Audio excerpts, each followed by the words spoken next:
Speaker.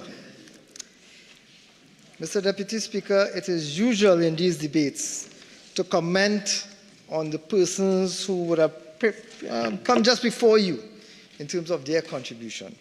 And having listened to the Minister, the member for Port of Spain North, St. Anne's West, rant and rave and generally misbehave without any relevance at all to the matter before this House, Mr. Deputy Speaker. His entire presentation had nothing at all to do with the motion before us. But that is typical of the PNM. That is typical of this government. They come here to distract, to rabble-rouse, to misinform, to misguide, and that is exactly what both him and his Minister of Finance have done in today's debate, Mr. Deputy Speaker. And he believes, Mr. Deputy Speaker, that because he can stand and overcompensate with his voice for I don't know what, that people must pay attention to him, Mr. Deputy Speaker. Unfortunately, what he said, and he must pay attention to his own words sometimes because he's repeated every single thing he said here, is what he always says. He has repeated it multiplicity of times, but today he added one more bit. So, Mr. Deputy Speaker, let me treat with that before I get into the substance of my debate. This gentleman, the Minister of Minister of Energy. I will deal with the Minister. Yeah, hit and run, typical, hit and run. He's afraid of confrontation. This gentleman used the Parliament's time, Mr. Deputy Speaker, to attack an individual who is not in this House to defend himself. And you know what is the offense that that individual, Mr. Ronald Harford, I don't know who this gentleman is. I've never met him. I've never seen him. I have no idea who he is. But the offense that Mr. Ronald Harford committed in the eyes of this Member of Parliament, the Member of Parliament for Port of Spain North, St. Anne's West, is he said, and this is the headline that bothered him, Harford, we must hold the government accountable. That's your tax money being wasted. That is what offended him. That is what offended him. I fully endorsed this demand by a businessman that the government of Trinidad and Tobago must be held accountable and citizens must not be bullied, not in this House, but when they stand up for their rights and demand accountability from this government. Mr. Deputy Speaker, I am particularly incensed by that. You attack a man because he is not here to defend himself, because you have a personal grouse. That is an abuse of this Parliament. It is unacceptable. That's not the only thing he did.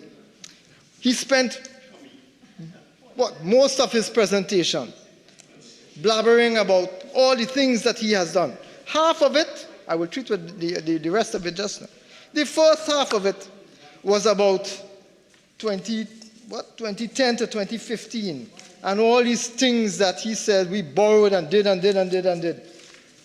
Totally ignoring the fact that the Honorable Leader of the Opposition, in an excellent presentation a few minutes ago, indicated that she had over 450 pages of things that were delivered, projects that were delivered, initiatives that were delivered, things that improved the quality and substance of life of citizens of this country.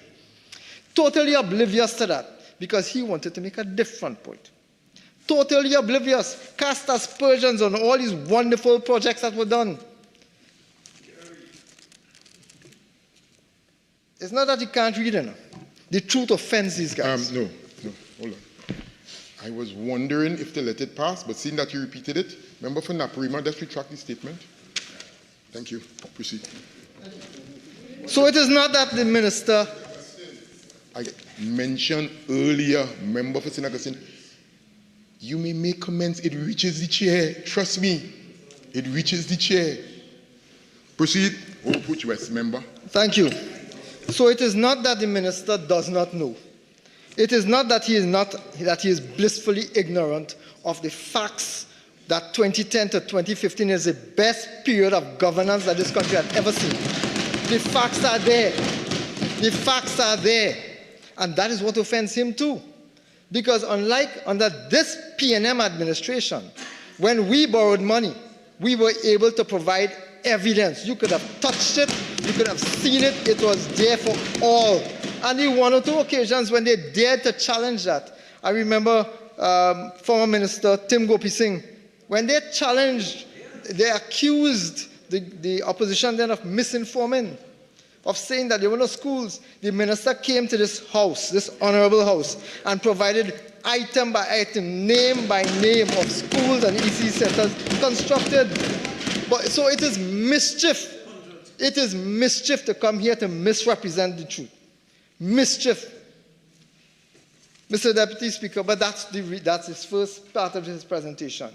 His presentation was designed to do two things: misinform and misguide.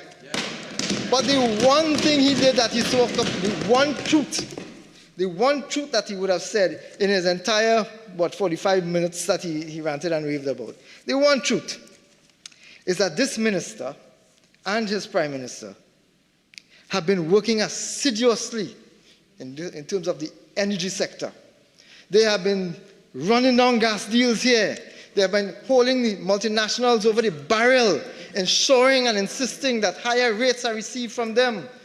They're doing this gas deal, they're doing this gas deal, they're doing this initiative and that initiative. He's living in Venezuela more or less. Living in Venezuela. Every day is something in Venezuela. But after all of that old talk, Mr. Deputy Speaker, oil down, gas down, oil production down, gas production down, revenue from the energy sector down. All of that is because this government has that gentleman, the member for Port of Spain, North St. Anne's West, in charge of the energy sector. When will we recognize his incompetence?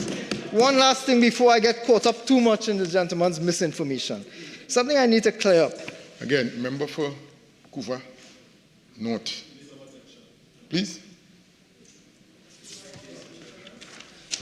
The member ranted and raved again about what he remembered during COVID. How he picked up the phone and he had to call this one and that one. You know what I remember about this minister's presentation, what he did in COVID? He locked out citizens of this country, abandoned them abroad, refused to let them come back to Trinidad and Tobago. But the same Venezuelan company could have come in here.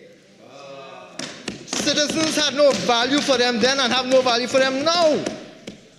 But PedVisa could have come in here. I also remember that they had no idea. They didn't know who came. They didn't know what they come for.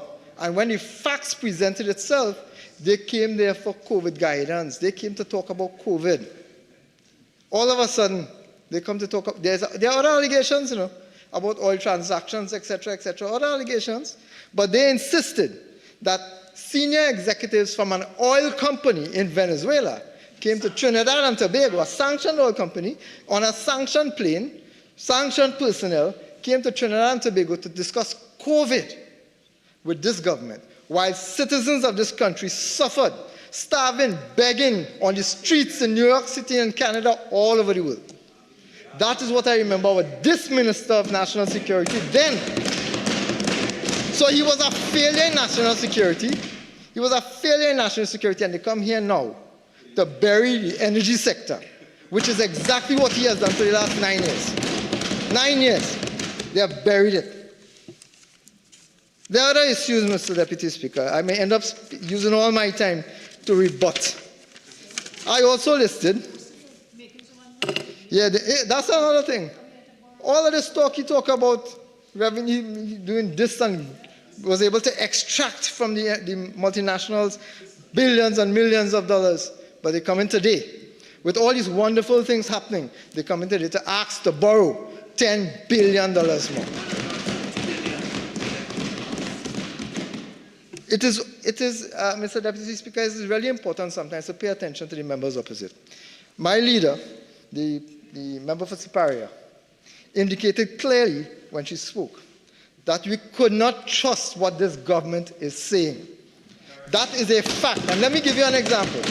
Today, the Minister of Finance, in presenting this motion, spoke eloquently, read from a prepared speech, and when he deviated from the speech, he got caught in line, in misinformation. My apologies. he got caught in providing to this House misinformation. He boasted. They created, you should read the Central Bank's report. According to the Central Bank report, the Trinidad and Tobago's unemployment is 3.2%.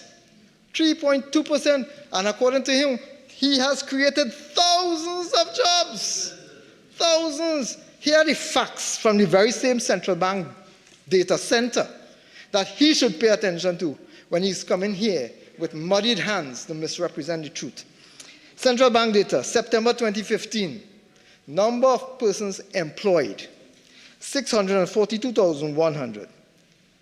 Third quarter 2023, that's the most recent data that they have. Third quarter 2023, 584,200.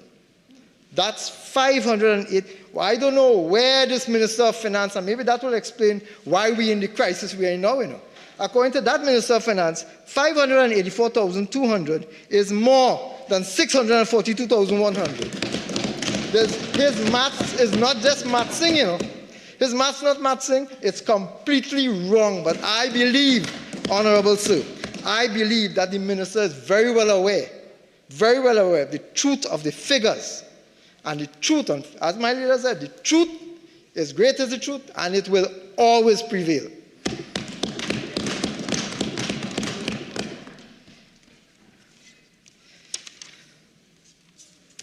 The Minister in his presentation, the Minister of Finance in his presentation also,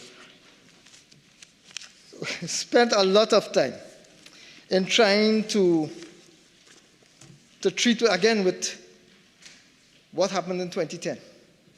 You would swear that these people are not in government for the last 9 years. You would swear, and exactly right. They are watching the back. They're watching the rearview mirror. They're watching behind. And that is why we cannot go forward. They have indebted past generations over the last 9 years. They are sitting here now to indebt future generations ad infinitum. What is interesting, though,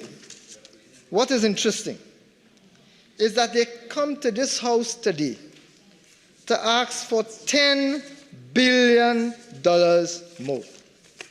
And instead of providing an explanation as to what exactly they want to do, they come to rant and rave and misdirect, because they don't want the population of Trinidad and Tobago to pay attention to what they're doing. That is why when a man calls for accountability, he's angry. This is typical. It is an attempt to conceal the truth by bullying or otherwise. Mr. Deputy Speaker, I want to therefore bring this debate back to where it's supposed to be, which is on the development. So you will have a chance, You will have a chance to read your presentation. Allow me. Sorry. Yes. Mr. Deputy Speaker, I am very well aware of defending myself. I don't necessarily need protection. I am very well aware, especially for somebody as incompetent as that gentleman. If you could fix property tax, you might be able to anyway. Member, all I'm telling you to do is to address the chair, which is the procedure of this House. That's all. Address the chair. Thank you very much. Thank you very much, Mr. Deputy Speaker. It is normal. Other members, please remember, Oropouche West is on the floor. Others, listen in silence, please. Thank you very much, Mr. Deputy Speaker. It is normal debate style. In fact, it is format that when you bring a motion, the recitals provide the evidence, the justification for your resolution. That is normal debate. These gentlemen, some of them have been in here for decades, for years. The Minister of Finance in particular has been here for a long time. So when you bring a motion and you ask this House to debate it, you assume that the minister will, in the whereases, justify his resolution.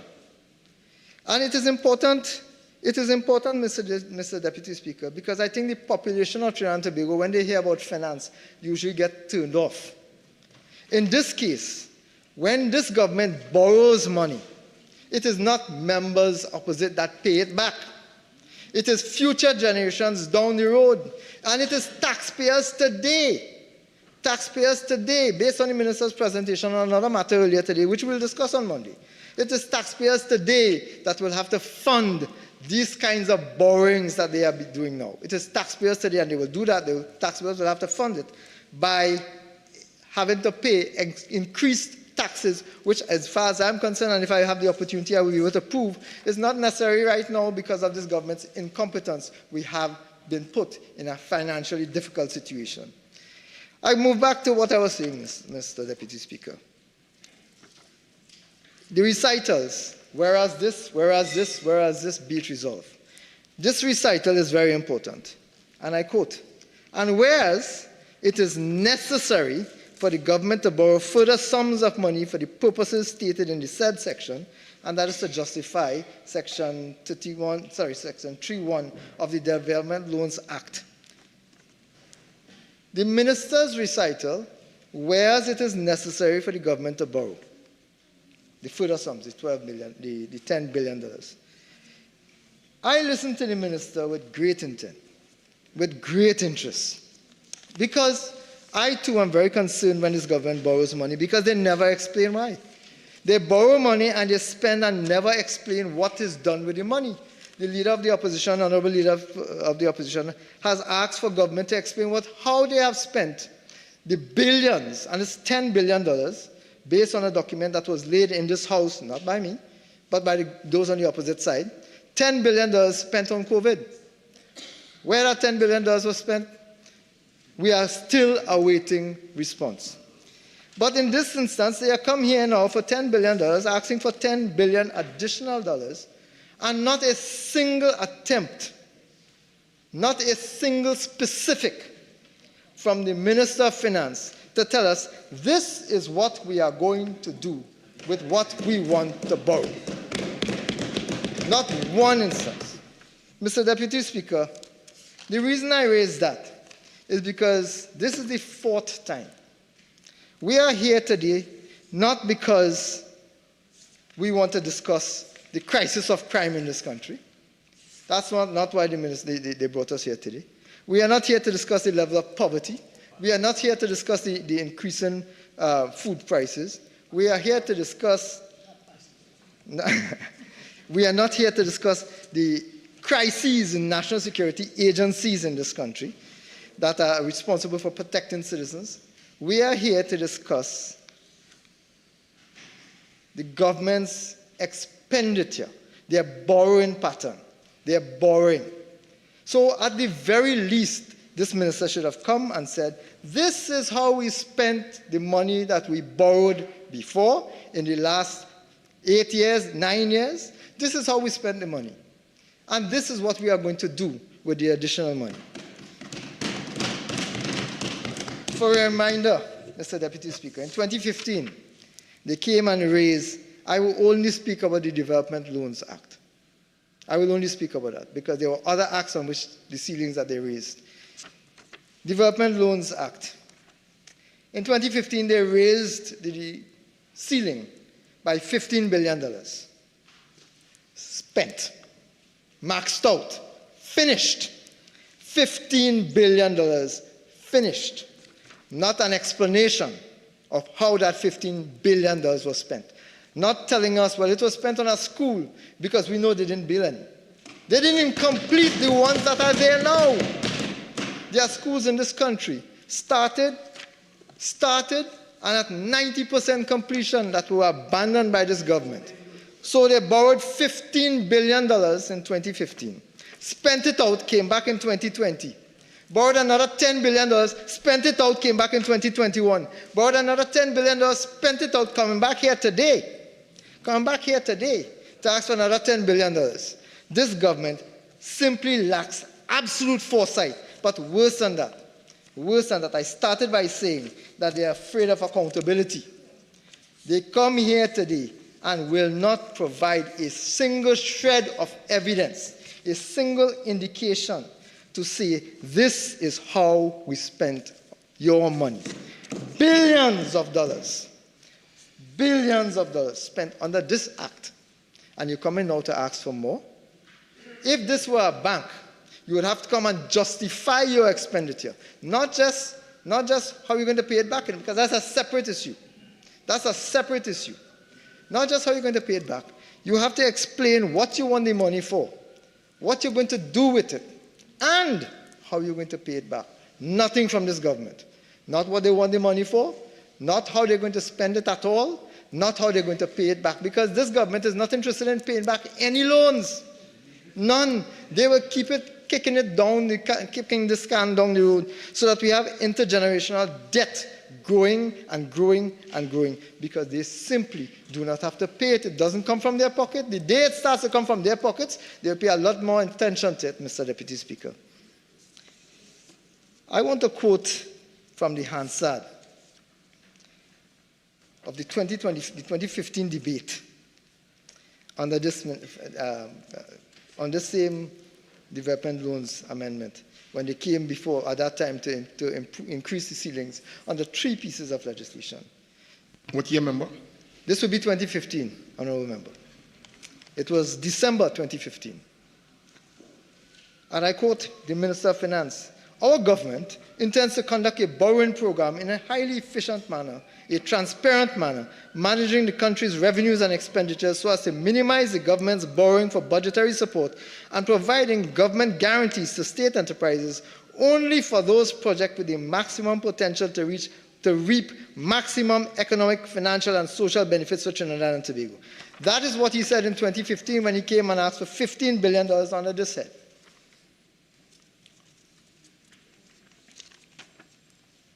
I asked, and I asked again. So you said that then. You're going to borrow in a proper, transparent manner. But where's the evidence of that? You are going to talk about the potential. You're going to only borrow for specific entities that have the maximum potential to reap maximum economic, financial, and social benefits for Trinidad and Tobago.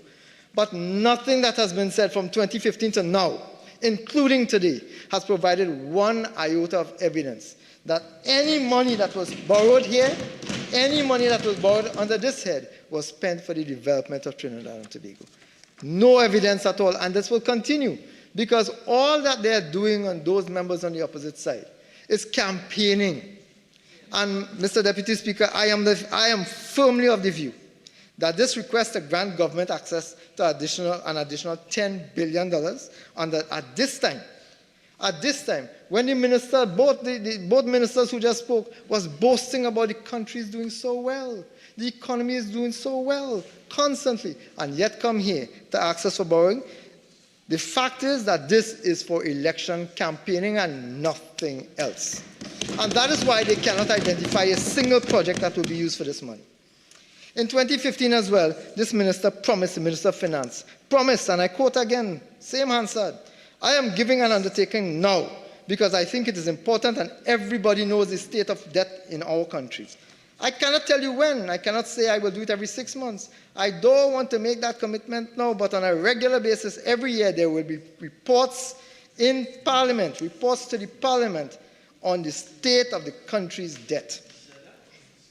The Minister of Finance promised to give a regular report on the state of the country's debt. Mr. Deputy Speaker, 2016, 2017 passed, 2018 passed, 19, 20, 21, 22, 23, 24 we are in now, and up to today, not a single response, not a single indication, not once has he kept his word with regards to reporting about the state of debt in this country. Allow me, Mr. Deputy Speaker, allow me. The Minister of Energy spoke about the debt to GDP, the debt to GDP ratio. What he neglected to talk about was in 2015, the adjusted general government debt to GDP ratio in 2015, when they came into office, was 47.3%. According to the minister, the member for Port of Spain, North St. Anne's West, today it is about 73%, 2024. It is upwards of 70%. And after this 10 billion you want to borrow here, it will be higher than even that. When we left office, and by we I mean the citizens of Trinidad and Tobago that care about the country, not them. When we, citizens of this country that care about Trinidad and Tobago, left the government, adjusted central government debt outstanding adjusted general government debt outstanding, was 76 billion, 76.5 billion. Mr. Deputy Speaker, do you know what the level of adjusted general government debt is outstanding today? 137 billion, 552 million. We went from 76 billion to 130 under their astute leadership. And the Minister of Finance views that as, what was it? Prudent management, prudent fiscal management. Nothing could be further from the truth. And I say that, to quote the gentleman who loves this phrase, I say that without fear of contradiction. I hope it is pellucidly clear to those on the upper. That's another gentleman, by the way, sorry. Thanks to this government, Mr. Deputy Speaker, citizens of this country, households in this country, every single household will be now indebted to the value of $380,000. Every household, that is what this government has taken us to. $380,000, Mr. Deputy Speaker, is a substantial figure, higher than a substantial amount of households' annual income. $380,000. Mr. Deputy Speaker, in theory, there's nothing wrong with borrowing. In principle, there's nothing wrong with borrowing. I've said that before, and we, I think, all agree on this side. Nothing wrong with borrowing. What is critical is explain how are you going to pay it back? How are you going to pay it back? And what you have done with it. You cannot borrow to consume only. You must borrow to invest. You must borrow to build. The Minister of National Security ranted and raved, the Minister of Energy and the Minister of Finance like to refer to other countries, other economies, of how well the numbers, their debt to GDP ratio in England, in Canada. Yes, sir, in England, in Canada. He loved to talk about other countries, their debt to GDP ratio. Let me give him another statistic. ECLAC, Caribbean, GDP growth rates. You see, they want to distract with debt to GDP. Debt to GDP is a metric of growth. They are focused on growth, but growth without development is zero. It has no value. We on this side are concerned more with development. Growth is a necessity, but how you grow is what impacts on development. I will treat with that if I have the opportunity in a few minutes, Mr. Deputy Speaker. What is interesting is based on GDP growth rates.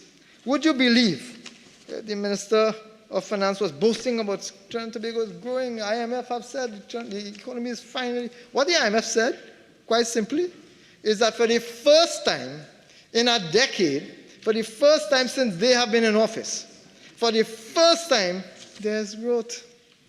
For the first time. All these years, the Minister of Finance talking about, oh, you can see the light now. Things are going great. The economy is growing. Finally. But as another economist indicated, when you had COVID and everything went down, the economy went down. It took them, 2 years? 2 years to start to see some semblance of growth. Once it goes down to zero, anything that happens after that, once you start to open up the economy, it will appear that there's growth. But the truth of the matter is, Mr. Deputy Speaker, and numbers, facts don't lie. Let's look at the GDP growth rate. And as an economist, I know that I have heard the member for the Gov't Northeast previously. He likes to use nominal data. But nominal data doesn't conform, it doesn't include consideration for inflation. So it is a misrepresentation of the true production and productive capacity of our country. We use GDP at constant 2012 prices. So let's see. Trinidad and Tobago, GDP in 2015 Constant prices. This comes from Central Bank website. One of these days, hopefully the member for the Gov't Northeast will have the time to go and check it. 2015, GDP at constant prices, $187.5 billion. 2015. That was under the leadership of the then Prime Minister, Mrs. Kamala Prasad, the successor. The most recent data that they have here is from 2022. GDP at constant 2012 prices. You know what that figure was? $150 billion. According again to this minister, we see in growth, things are wonderful. His governance, he's a magician. He has made the economy grow. Hi, Honorable Member. You have an additional 15 minutes. You care to avail yourself? Absolutely. Proceed. Thank you. Time definitely flies when you're having fun, Mr. Deputy Speaker. And unfortunately, I am not having fun. Not at all. It is discerning and saddening to have to come to here today to try to put some, I didn't want to say sense, but to try to put some logic, try to put some guidance into a debate that has been completely railroaded out of what it's supposed to be by both the member for the Gov't Northeast and his neighbor, the member for Port Spain North and Dance West. GDP at constant prices have shown that between 2015 and today, the economy is smaller today than it was in 2015. You could boast about growth for all you want. The fact is that the economy has contracted under this Minister of Finance, under this Prime Minister, and under this government. That is an irrefutable fact, and I say that without fear of contradiction. None. Mr. Deputy Speaker, that is unfortunately where Trinidad and Tobago has found itself. In a situation where, under this government, the economy is still smaller than it was 9 years ago. A university-based economist has already indicated that he doesn't think that we will return to that kind of level until 2026. I'm not too sure where he got his information from. I know where I have gotten my information from. But I could tell you that things will not get better in this country until 2025, when that government is booted out of office and a caring, considerate government is put in office for the improvement of the lives of Trinidad and Tobago. So while they're boasting about growth rate, Mr. Deputy Speaker, I have just shown that while he likes to talk about, he wants you to focus on last year and this year to year, you must assess him by his complete performance. And his complete performance could probably best be described as complete lack of performance as the Minister of Finance and as the financial head, the fiscal steerer of the boat of this country, Mr. Deputy Speaker. He has crashed the economic and financial boat of this country, Mr. Deputy Speaker. So much so that based on this ECLAC study, almost every other Caribbean country. Let's go the data you said. Oh, absolutely, sir. Absolutely, because I want to refer to it in a bit. The date of this publication is 2021. 2023. It's entitled Preliminary Overview of the Economies of the Caribbean 2021 to 2022. So they are looking at the growth rates of the Caribbean countries. And almost, every single one has a higher growth rate than Trinidad and Tobago. Everyone. But they all went through COVID. All of these countries went through COVID. All of them went through COVID. Oh my, Barbados beat them. Barbados.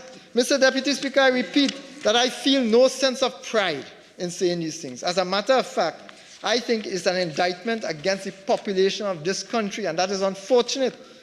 It is unfortunate. However, in a very short period of time, the country will get an opportunity to correct that wrong. Because it is clear that no matter how much money this government has at its disposal, it will not be able to right that wrong. Instead, they will come here and they will promise the world. They will say all kinds of things, Mr. Deputy Speaker. The Minister of Finance boasted about Trinidad and Tobago having been an investment-grade credit rating. The only one? Thank you, sir. thank you. Because, yeah, no, he could, this is the only time he could talk. Sorry, Mr. Deputy Speaker. Like I said, I don't need protection because the truth defends itself. Moody's credit rating. They boasted investment grade rating. Moody's, date 1st March 2024, Government of Trinidad and Tobago, Ba2 positive. That's the level, Ba2 positive. The junior minister, who cannot speak until it's time, who cannot speak except when it's time for him to speak, that junior minister is gloating. Allow me. Thank you. Allow me. When they took office, Moody's, the same Moody's, the rating of Trinidad and Tobago was Baa2. Today, it has fallen to Ba2. But the boast of the minister, and that's where I want to carry this, the boast of the minister is investment grade rating. If either junior or senior minister of finance would only go to the Moody's website, what they will find is that there's a level, there are rankings, long-term rankings. The long-term ranking says that, I'm reading here, Ba2, that's where PNM has us. Ba2 is a non-investment grade. So you mean the Minister of Finance comes here to tell us we are investment grade rating? And Moody's, the same reference that they are making, Moody's is saying this is a non-investment grade. If they are so convinced, so they must be the only ones right. Moody's wrong. They are now casting aspersions against Moody's because Moody's does not agree with what the policy, what they want us to believe. Let me tell you what non-investment grade means, what the Ba2 that they're boasting about, that we have fallen to. It's 3 levels lower than what they found it. 3 levels lower. What Ba2 means is that obligations rated Ba are judged to have speculative elements and are subject to substantial credit risk. Substantial credit risk. It is a non-investment grade. Under UNC, under People's Partnership, under the administration of the leader of the opposition today, she was Prime Minister then, we had Baa2, which was listed as an investment grade. Not me say so. Moody's, who gave us the grade. And one of the factors that Moody's and the IMF considered in giving the ratings that, again, the Minister of Finance liked to boast about just now, IMF rating. One of the factors that they were concerned about is the level of risk. That is what determines the credit opinions. And the level of risk is premised heavily on the government's ability to repay its debts. All of these wonderful initiatives that they talk about here, all these ratings and rankings, do not include the request that they are now making for $10 billion more, because that will increase the debt profile. At the very least, I expected the minister to come today to tell us, this is the debt profile of Trinidad and Tobago. This is where we are going. That is what he's supposed to provide. So we will know that when there's bunching of debt and how badly off things are, that is what should guide the policies of the government. How they are going to, you cannot be borrowing to repay debt. All that is recycling. Unfortunately, hold on. what Again, this government... remember, please, remember for San Fernando East. The point has just been made. That is why this country is in the crisis that it is in.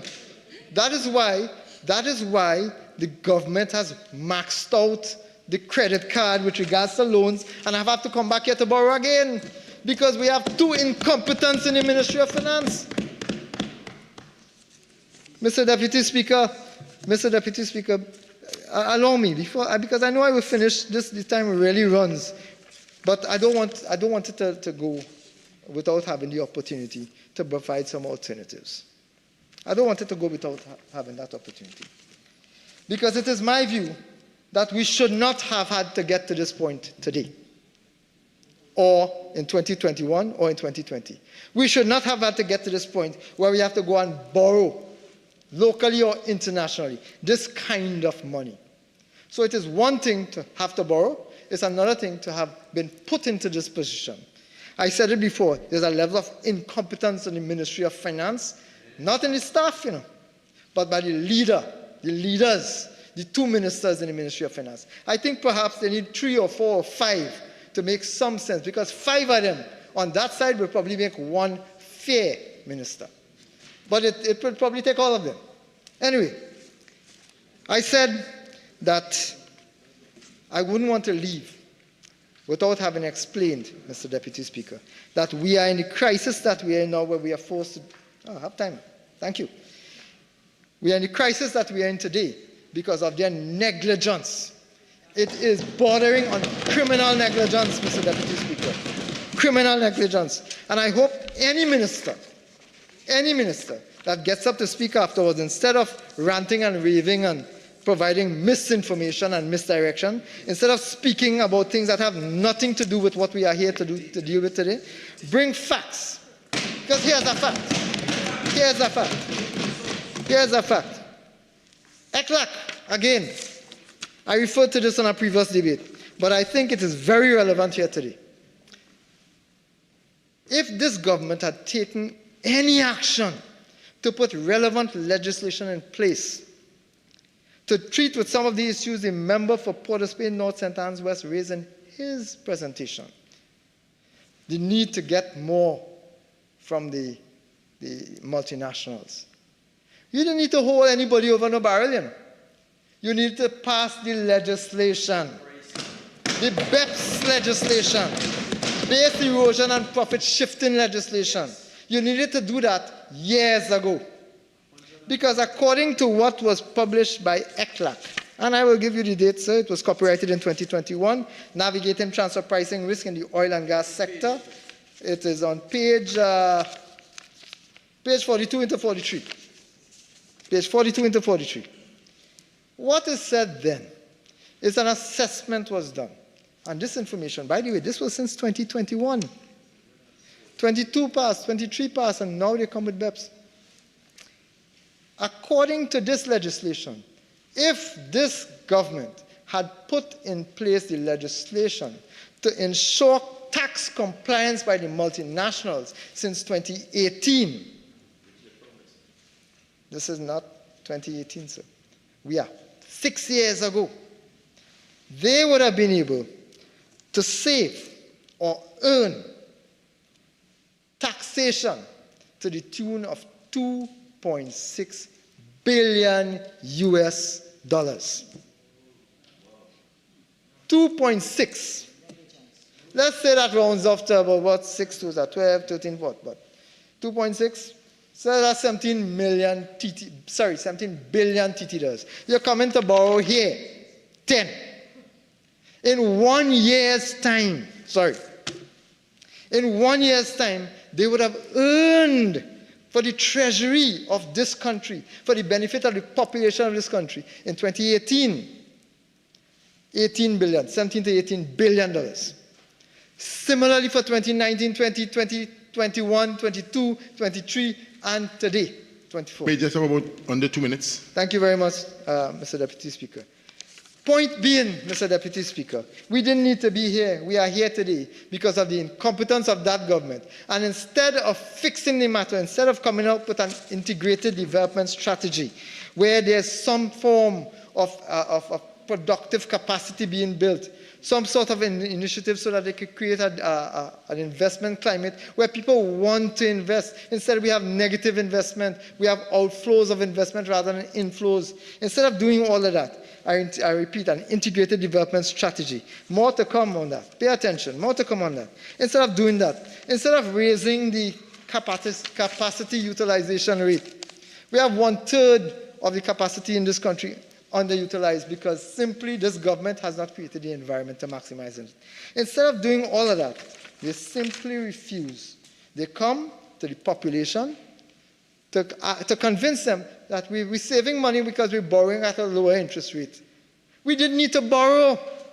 They just needed to put in place the legislation that was there. They just needed to do that. Failure to do that is why we are here today. So anyhow you look at it, Mr. Deputy Speaker, this piece of legislation was forced upon this country, just like the increased borrowing over the last 8 years, because of a government that simply does not care about future generations. And before I go, Mr. Deputy Speaker, yesterday I had a meeting with some teachers in my exercise of providing some supplies for schools. And one of those teachers told me that she hopes that when the minister gets some of this money, because they will pass the legislation, they don't need our support. When the minister gets this money, that he considers that teachers, when they retire at age 60, are denied access to their insurance. They would have contributed to the insurance for up to 33 years. But once they reach retirement age, they lose access to insurance at a point in time when they need it most. Mr. Deputy Speaker, while the government giggles, while the minister giggles, country trying to be good suffers. I share my minister's... I've given you your time. Thank you very much.